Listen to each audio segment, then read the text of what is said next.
I mostly read public domain books here on Glenn Reads Books to You, and they were written a long time ago, so they're usually racist, or sexist, or bigoted, but in there somewhere is a story, and that's why those stories are famous. Other times, I read works from independent authors, and they're delightfully not racist, but they might have adult language or adult situations, like, making sex. So that's your warning, but I'm sure you're grown up enough to handle it. Don't write to me complaining. Bip, bip, bip, bip, bip, bip, bip, bip, bip, bip, bip, bip, bip, bip, bip. Oh, son of a... All right. Take a seat, you little idiot. I was actually having a good time here by myself, getting ready to go to the Minnesota State Fair tomorrow, where I'm going to day drink in the sweltering heat and eat greasy food until I pass out of the bus back to my house. Welcome to the Glenn Reads Books to You mansion. It's a fun little bit where I pretend to live in a mansion and not just recording in my basement. This is where I read the hottest public domain books and short stories. This week, we're going to read Time for Survival by George O. Smith. George O. Smith also wrote another book called Hellflower, which I'm going to read next week, or start reading next week. I've spent my summer being lazy and just reading a bunch of short stories, because reading one big whole story that I got to research and find something to say at the end of every episode is exhausting. But now I'm going to do it for George, good old George O. Smith. Want to learn about the author? I hope so. I stole this from Wikipedia. The author, George O. Smith, was born April 9th, 1911, and died May 27th, 1981. He was an American science fiction author. Oh, he was not to be confused with George H. Smith. Yeah, he's another American science fiction author. No, this Smith was an active contributor to Astounding Science Fiction magazine during the golden age of science fiction in the 1940s. His collaboration with magazine's editor, John W. Campbell Jr., was interrupted when Campbell's first wife, Donna, left him in 1949. Oh, why would that be Smith's problem? She married Smith. Oh, Smith continued regularly publishing science fiction novels and stories until 1960. His output greatly diminished during the 60s and 70s when he had a job that required his undivided attention. He was awarded the first Fandom Hall of Fame Award in 1980. He was a member of the all-male literary banqueting club in the called the Trapdoor Spiders, which served as the basis of Isaac Asimov's fictional group of mystery solvers from the Black Widowers. Want to hear some fun facts I stole from bookriot.com? Sure. In 2023, a YouTube video, Kaz Rowe debunked several popular misconceptions about the Library of Alexandria. Oh, I have nothing else to say about this author. There's nothing out there, so you're getting this. Most of the ancient world's knowledge was lost, setting literature and science back centuries. But as Kaz says in their video, this is wrong or grossly exaggerated on several counts. Well, first, historians don't know who destroyed the library or why. There were two major centers of learning in Alexandria, not just one. Ancient Roman writer Galen wrote that Ptolemy required copies to be made of almost every book in the library. This counters the myth that the countless unique books were lost forever. Oh, thank God the grandfather clock is letting us know that it's time for me to shut up and go downstairs and read this story.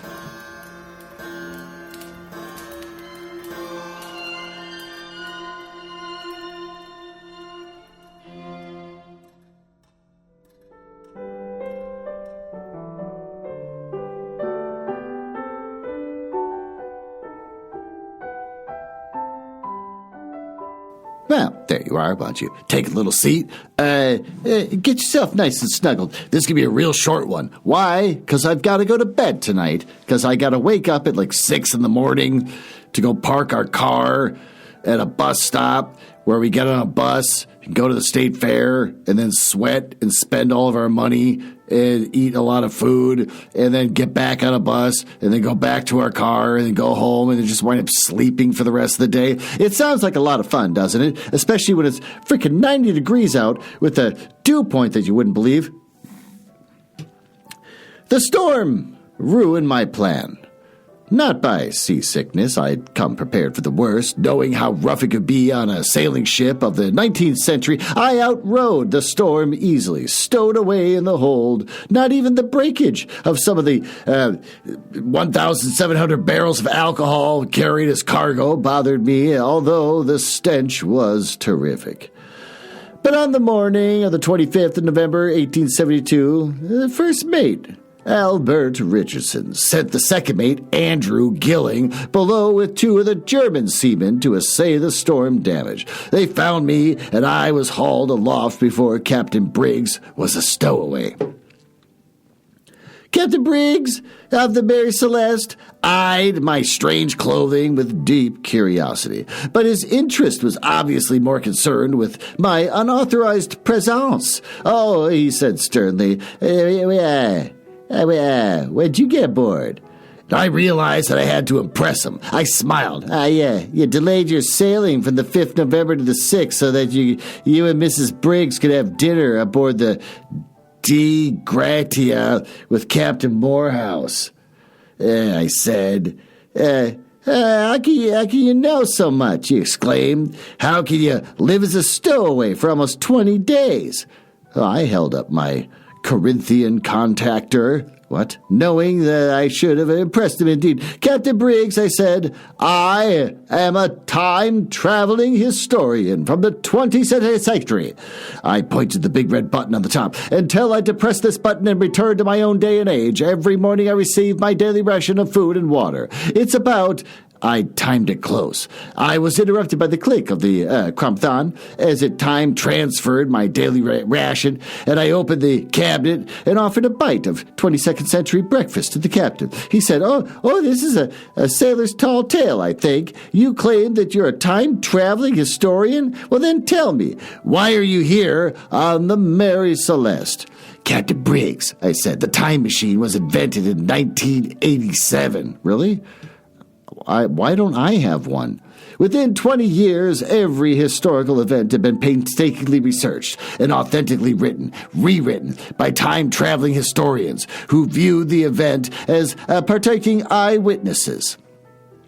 By my time, fame and fortune awaits any man who has the luck and dogged determination to scour historic time to locate some event that has not been recounted faithfully to the last niggling detail. That's my show, who cares? Why, Captain Briggs, in Jim Bishop's famous The Day Columbus Landed, they recorded the name of the man who owned the hen that laid the egg that Columbus stood on, and to impress Isabella with his ability. And so, Captain Briggs, I stowed away because I... Oh, a woman's voice interrupted me, and I turned to look at the captain's wife, who, of course, was the only woman aboard of Mary Celeste. She was carrying little Sophia Matilda in her arms. "Oh," she said, "Edward, what unearthly manner of ship is that?" The steward, Edward, had replied, "I don't rightly know, ma'am." And I turned to look. No more than 50 feet from the starboard rail was a vast barge, and upon the barge were serried rows of seats that stretched upwards and backwards for hundreds of feet.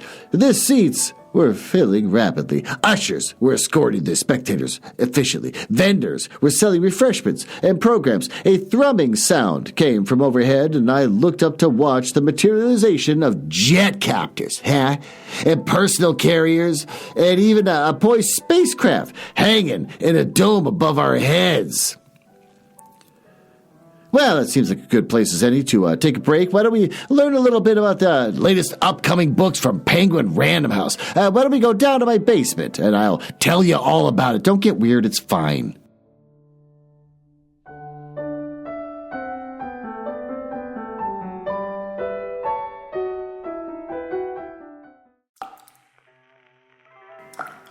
There you are. Why don't you take a seat there in that one folding chair underneath that naked light bulb while I stand here over on this side underneath this naked light bulb and play my guitar for you. I'm getting really good at it. Yes, my basement's getting cooler. I got a TV. I finally hooked up Google Chromecast to it. So now you can see cool art on it when we're not watching anything. And I'm never watching anything on this television down here. But I got a couch, coffee table, cool little rug. And I finally added a black light. It's going to be really cool. We can sit down here and you can get high. I don't get high anymore, but you can get high because I'm cool. Even though I don't get high, I'm still cool, and I will watch you get high as I sit here and drink my soda. Because this is a cool hangout basement that's not creepy at all. As I let you know about the latest book from Penguin Warehouse, it's a manga called Rent-A-Girlfriend 26 by Reiji Miyajima. It's part of a Rent-A-Girlfriend series of books. About Rent-A-Girlfriend 26? Sure, let's learn about it. Catch up on the manga before the anime returns. Oh, good, they made an anime out of this. You can rent a girlfriend, but can you buy love? Oh, reeling from a bad breakup. Kayuza rents the beautiful, polite Shizuru for a date. I'm not saying any of these names right, but rock bottom might be so much lower than he thought! Exclamation point. Shizuru is much more than a pretty face and a sweet demeanor he thought he had bargained for.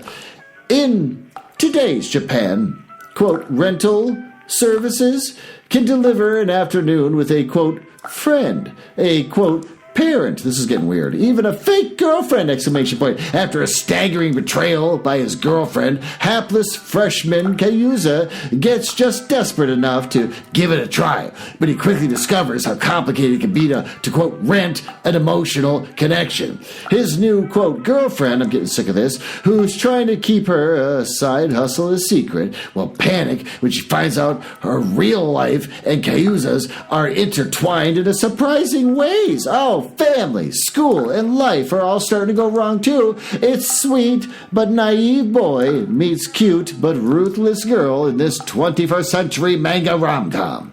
Well, that sounds kind of disturbing. Rent-A-Girlfriend by Reiji Miyajima. It's part of the Rent-A-Girlfriend line of fiction. You can get it from paperback for $12. September 3rd, 2024, from Amazon, Barnes & Noble, Books A Million, Bookshop.org, Hudson Booksellers, Target, and if you found this in these hollowed halls, you're going to see it surrounded by little horny boys, and you want to stay away from there, because you don't want to be around horny boys when you're at Walmart. Well, with that, why don't we go back upstairs? I feel disgusting, and we can finish reading the rest of this story.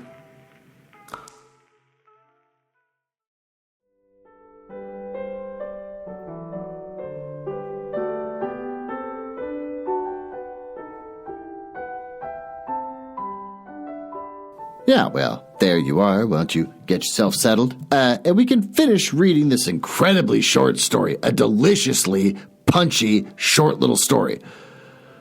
Over the lee rail came a crew of technicians carrying the heavy Ward Workman Tritty recorders on the 27th century, and their director pulled a script from his pocket and said, Joe, you and Pete, dislocate the binnacle and break the compass. Al, open the forehatch and laserette. Tony, that spring-wound chronometer is a pre-atomic clock worth a fortune to the National Museum. Put it among my personal loot, along with the sextant. Oh, you can keep the ship's register, but give the navigation books to George with my compliments. Let's see.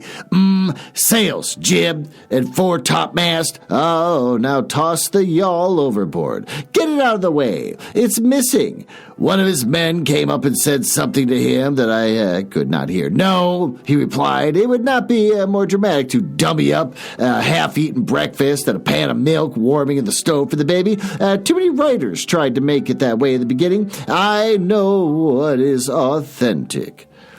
Then he paused as the Ward Workman cameraman panned around the Mary Celeste, making close-up and approach shots, and one by one they finished their work and reported to him. Fine, he said, looking at his strap watch. Let's back off for some long shots, and remember, we don't know what kind of catastrophe this is going to be, so keep those Trinity recorders running constantly until I tell you to stop. Captain Benjamin Spooner Briggs of the Mary Celeste put in an arm around his wife. To me, he said, I don't completely understand, but I do get enough to realize that we are the subject of something evil. Yes, I replied. We're not waiting here to let it happen to us, he snapped. But you can't change history, I objected. Watch, he said roughly. And then, with a stentorian voice, Captain Briggs roared, Abandoned ship? The captain and his wife, still carrying their daughter, Sophia Matilda, mingled with the photo recording crew. The two mates, the steward, and the 4 German seamen went over the side and swam swiftly for the barges. There were flurries of activity, and they went aboard the barges, and when the activity stilled, I was alone on the Mary Celeste. I looked around me and realized that Captain Briggs hadn't changed history. He'd made it. Slowly, the barges emptied. The spectators returned to their own time and placed among the sentries. Sorrowfully, I pressed my button and went home. My fame would never be my fortune, would never start. My book would remain unwritten, for I knew full well that potential customer for this historic event had been here as an eyewitness. After seeing it, who bothered to buy my book? On the 4th of December, 1872, Captain Morehouse of De Gratia sighted Mary Celeste yawning in a mild sea with jib and foretop mast, sails set.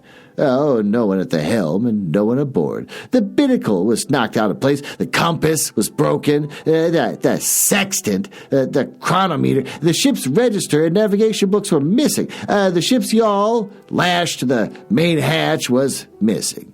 The forehatch and lazarette were open, but about a dozen of the ship's cargo of 1701 barrels of alcohol were broken and leaking badly. The last notation of the ship's deck log had been made early in the morning of the 25th of November, 1872, and the account of the previous hours indicated that Mary Celeste had come through a severe storm on a previous day and most of the night.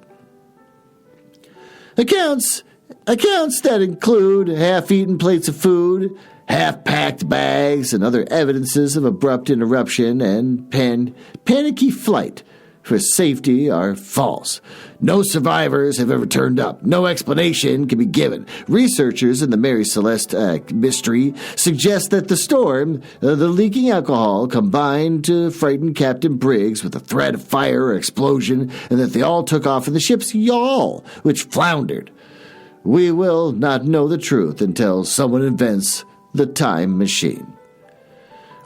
Well, that's the end of that short, punchy story. I love a good, short, punchy story. Why don't we go down to the smoking room, where we can smoke a cigarette and learn more about what the hell we just read.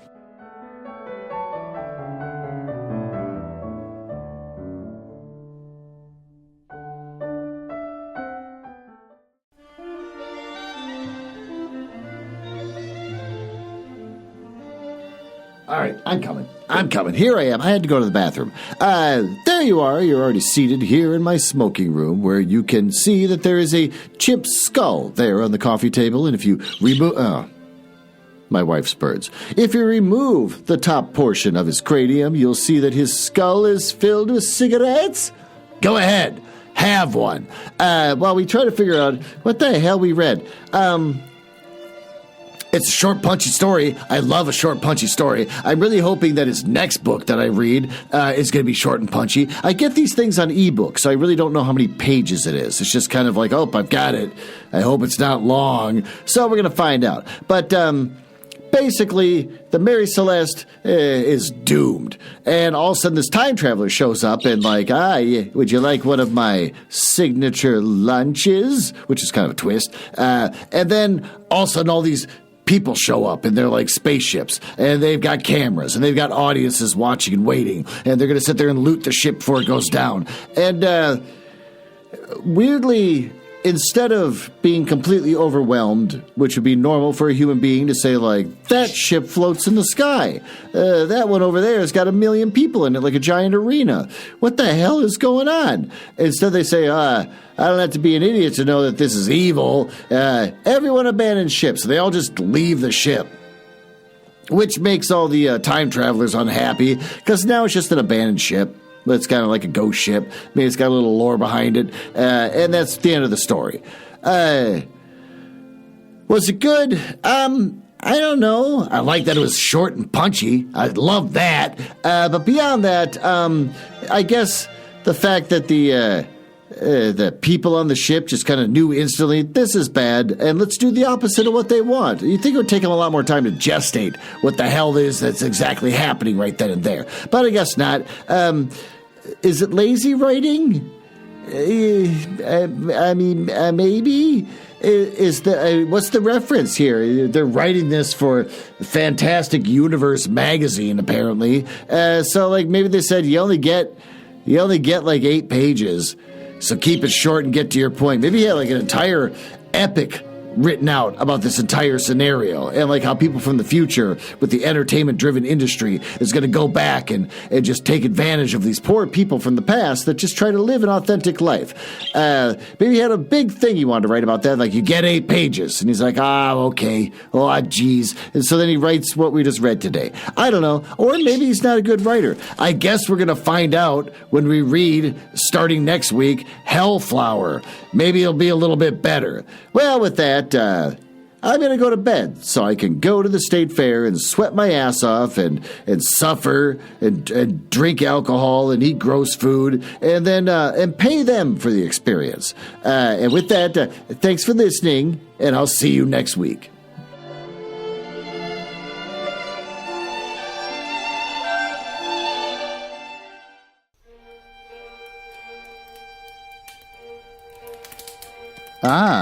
Well, it appears you found me in the part of the podcast I hate the most, where I tell you all about the places on the internet where you can find me. You can tell I hate this because of the sound effects making it sound like a stormy night in the drawing room of the damned. Now, there's that. Are you cool? I like cool people. It's the reason why I got involved in this business to begin with, just to meet cool people. Not losers. So if you're cool, feel free to go over to my website, nuzzlehouse.com. But if you go there, you get to hear some of the other stuff that I and my wife work on, like the Radio Mystery Theater show, where we try to recreate the same show that used to be on in the 70s, but they don't make any episodes anymore. So we make our own, and we just steal all their commercials. And also, just in the curious mind, we made a Christmas album. If you go to our link tree, you can see that we made a Christmas album. It's the first thing we did after getting married, which I think everyone should do when they get married, is start talking about the Christmas album they're going to make. And we're working on a new show where we give relationship advice by reading paranormal smut. And since I think you might be cool, you can always just email me directly, glenn.nuzzles@gmail.com. But don't email if you're a nerdlinger or a dork. Now, back to business. I can't believe I drank all of them already. There's got to be one left.